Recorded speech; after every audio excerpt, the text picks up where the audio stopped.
moving on to the next talk. Somebody speak for Ann Parsons, yes? Yep, I'll be speaking on behalf of Ann Parsons. The title of our poster is using BECA to map the subsurface composition of the lunar poles.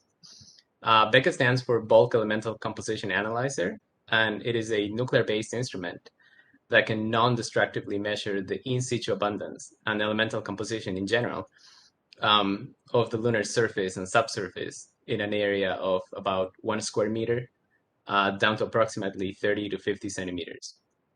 The plot that you see on the right shows the spatial scale of the intensity of the signal as detected by our instrument.